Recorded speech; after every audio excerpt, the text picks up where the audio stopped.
What is up, guys? Welcome back, or welcome to the Nailed It podcast. Today we have a pretty cool episode. We have me and Dana Logston. On here today. And we're going to talk about a couple different things. One of them being a current event, which is the Los Angeles fires. And the Los Angeles fires are one of the most devastating fires in history, with over 16 people killed. 12,000 structures were destroyed, between $250 billion and $275 billion in damage, making it the costliest fire ever in U.S. history. And so with being in California as well, us being in San Diego, we really want to talk about what are some of the things you can do to prevent the spread of fire. This industry is called home hardening, and we want to make a ember-resistant home, with embers having the ability to travel over 7 miles in the air and spread. What are some of the things we can do to prevent this from happening? Because we believe an ounce of prevention is worth a pound of cure. So we'd rather, instead of trying to solve it after the fact, how do we prevent it? So why don't we talk about some of the things that homeowners can do to prevent fires in the best way possible? Yeah, so the old roofing vents were not Class A fire rated, and embers can get into the attic, which is where most house fires start during a wildfire. That the embers get into the attic and continue to burn and ignite the structure. So changing all of your vents to Class A roofing vents through O'Hagan is a great way. If you have existing dormer vents, we can also switch those to Class A. The intake vents under the eaves, those are a big issue because it does create a vacuum in a fire where all the air is entering there and passing out through the exhaust vents on the top.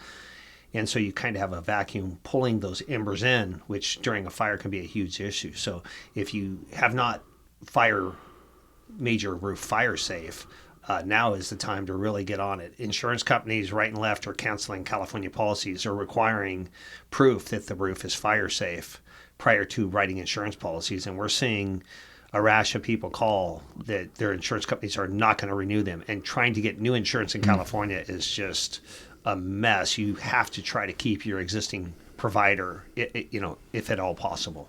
Now, how would a homeowner know if their roof is a Class A roof, if the vents are actually Class A vents? Well, if your roof is more than 10 years old, most likely it is not. But the best way to have it, check if it is fire safe is to have us come out, take a look at it, and evaluate the roof for free, a free estimate, to see if you do need to make your house fire safe.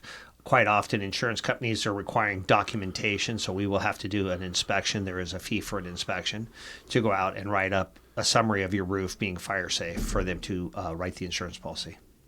And why do you think there's this mass exodus of these insurance companies getting out of the state? Well, I don't want to get too much into the politics of it, but the political landscape has created insurance companies not to want to write policies in California because their liability just isn't limited to the policy. And so for several reasons, insurance companies aren't being allowed to raise rates in high fire areas where they feel it's unsafe to write policies. I know in Palisades, a lot of State Farm pulled out because the brush wasn't managed well, and they said it was a high-risk fire area. Nothing was done about it. State Farm removed a lot of their policies in that area, and apparently they were right because a huge part of that area did burn down. Wow. And so as far as hardening the home, the vents are a big piece of it, is making sure that the vents are actually fire rated, make sure the embers can't get in through the vents. And when you have that negative pressure, it can suck them in. And clearing the brush around your home would be another thing. Are there any certain types of roofs that should be checked? Maybe like a wood shake roof, or what are the dangers with certain types of other roofs with fire? Well, pretty much every roof that's going to get installed nowadays in California has to be Class A fire rated. Single ply flat roofs, shingle roofs, tile roofs, they're all Class A. So the big issue is really the ventilation and making sure that embers can't get into the attic. That's the biggest issue we're seeing on the roofing side of it. Gotcha.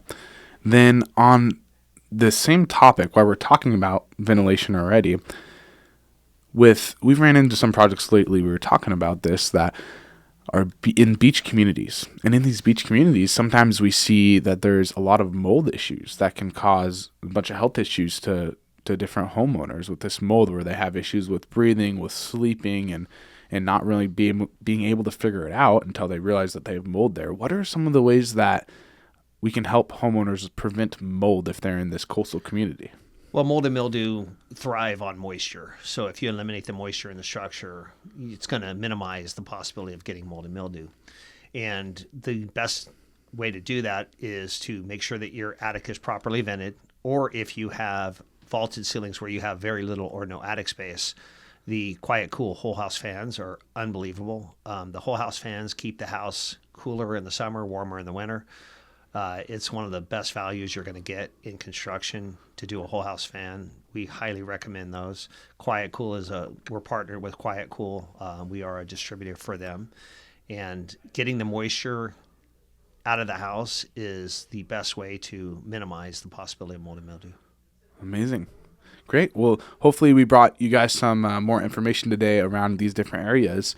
Go ahead and give us a call if you're in San Diego and you want to get a free estimate for the home hardening to protect your home from fires. Or if you have any mold issues, go ahead and give us a call. We'll be happy to come out and assess what's going on for you. And if you're not in the area listening to this podcast, then you want some qualified roofers in your area, you can reach out to us as well, and we can give you some of the best contractors in your area. Thank you so much for listening to another episode of the Nail It Podcast, and we look forward to seeing you next time.